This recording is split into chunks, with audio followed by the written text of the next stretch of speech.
Good morning to all. I hope you are well, and I also observe the guideline of the health in connection with the corona. However, initially মানুষ বনে জঙ্গলে বাস করতো, তারা আইন শৃঙ্খলা বলতে কিছু জানতো না, মারামারি খুনোখুনি করতো। সেই সেই থেকে এলো, তারপরে গ্যাপ আমি বলছি না, অনেক বললে আরও অনেক কিছু বলতে হয়। মানুষ হচ্ছে সামাজিক জীব, সমাজে বাস করতে হলে প্রত্যেকটি মানুষকে নিয়ম শৃঙ্খলা অবশ্যই সামাজিক রীতিনীতি প্রথা নিয়ম মানিয়া চলতে হইবে। সমাজে এই নিয়ম শৃঙ্খলা সরকার কর্তৃক স্বীকৃত হইয়াছে, এবং যারা এই নিয়ম শৃঙ্খলা মানে তাদের কোনো শাস্তি হয় না, যারা মানে না তার জন্যে শুনানি দিয়ে প্রত্যেককে নিয়ম শৃঙ্খলা মানতে হয়। আইনকে সাধারণত দুভাগে ভাগ করা যায়। মানুষের বাহ্যিক আচরণকে নিয়ন্ত্রণ করিবার জন্য কতগুলি নিয়ম রাষ্ট্র কর্তৃক সৃষ্টি বা স্বীকৃতি হইয়াছে। এই শ্রেণীর নিয়মকে বলা হয় আইন। অপর এক শ্রেণীর নিয়মগুলি আইনজ্ঞরা আইনের উৎস হিসাবে মূল্য দিলেও এগুলি প্রত্যক্ষ আইনের স্বীকৃতি পায় না, সামাজিক সামাজিক বিধান হিসাবে পরিগণিত হয়। যেমন আমরা উদাহরণস্বরূপ বলতে পারি যে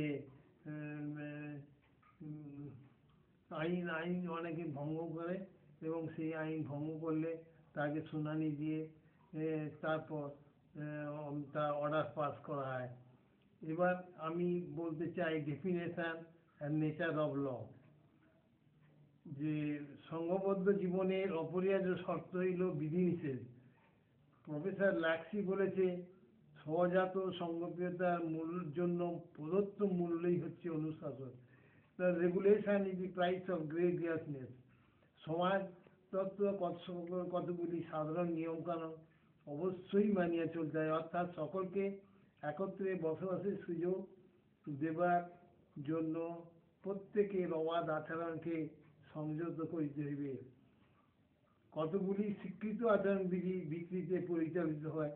যে রাষ্ট্র একটি সংঘ, এবং রাষ্ট্র এই নিয়মগুলি তৈরি করে, এবং সেই নিয়মগুলি প্রত্যেকটি সিটিজেনকে অবশ্যই মানিয়ে চলতে হয়। কেউ নিয়ম ভঙ্গ করলে তাকে শাস্তি দিতে হয়, শাস্তি পাওয়ার যোগ্য। এবার এই সেকেন্ড ডেফিনেশন অফ এ ল হচ্ছে প্রফেসর অস্টিন বলছে, আইন হইল নিম্নতনের প্রতি রাজনৈতিক উদ্বোধনের আদেশ। or law is the comment of the political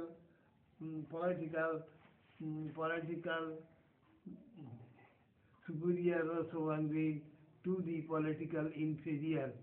মানে সহজ কথায় বলতে গেলে যে বড়রা কমেন্ট করে ছোটদের উপরে, ছোটরা তা মানতে বাধ্য।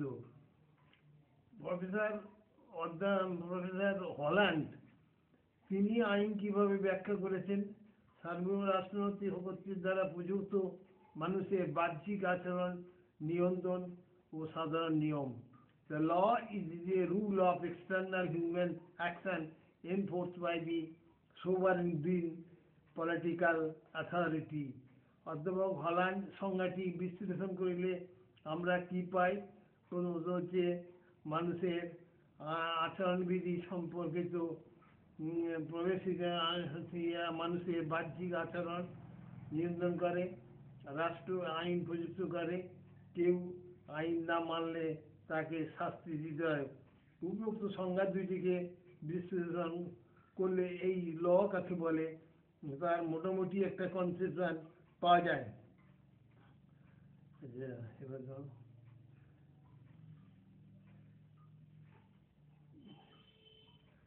তারপরে বার্গার আরও মার্ক্সীয় সমস্ত অনেক ডেফিনেশন দিয়েছে, আইনজ্ঞরা ডেফিনেশন দিয়েছে। সেই ডেফিনেশন অনুসারে ল কাকে বলে বোঝানো হয়েছে। আমি বলতে পারি যে আনসান কি বলেছে, আইনের উদ্দেশ্য হলো শৃঙ্খলা থাকা দরুন মানুষ নিরাপদে ভবিষ্যতের দিকে অগ্রসর হইতে পারে। মানুষের কার্যকলাপ মধ্যে প্রাকৃতিক নিয়মে মতো এক সম্ভব না হইলেও যাতে মোটামুটিভাবে সংগতি বজায় থাকে তাহার জন্যই আইন মাধ্যমে মানবীয় প্রয়াস হচ্ছে। The object of the law is order, and the result of the order is that the men are enabled to look ahead with some sort of security as to the future, although the human action cannot be reduced to the information of the nature. The men have yet endeavors to produce by the something approaching to the uniformity. William Anson, the law of contract, he has been defined in such a manner. তাহলে এখানে আমি বলতে পারি যে আইন এখানে পরিষ্কার করে বলেছে, object of the law is the order and result of the order is that the men are enabled to look ahead with some sort of security.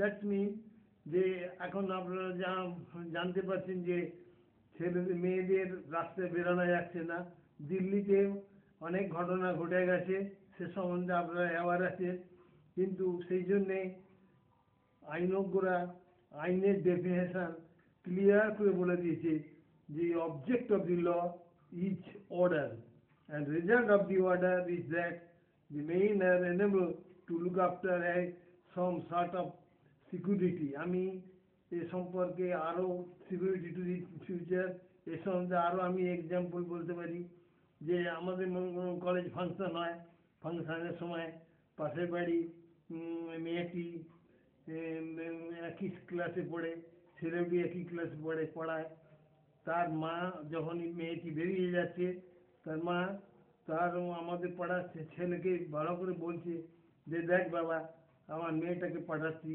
একটু দেখিস। তাহলে প্রত্যেকেই সাম শর্ট অফ সিকিউরিটি আর ডিমান্ডিং, যে some sort of security না থাকলে কারো পক্ষে সম্ভব নয় সঠিকভাবে বাস করা।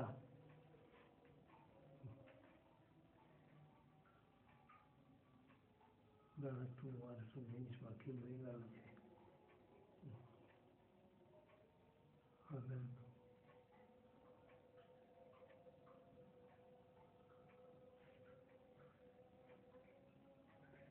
এবার হচ্ছে সমাজ ও আইন।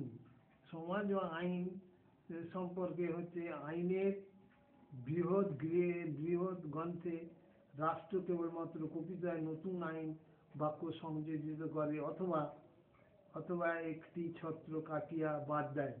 তাহলে আমরা দেখেছি যে সুপ্রিম কোর্ট, হাইকোর্ট আইন কিন্তু বদলাতে পারে না, আইনের ইন্টারপ্রিটেশন ব্যাখ্যা করতে পারে। মানুষ যেমন তার দেহকে নতুন করিয়া নির্মাণ করিতে পারে না, রাষ্ট্র তেমনি আইনকে সমগ্রভাবে পুনর্গঠন করতে পারে না। In the greatest book of law, the state simply writes a new inference here and there are subscribed out of an old one.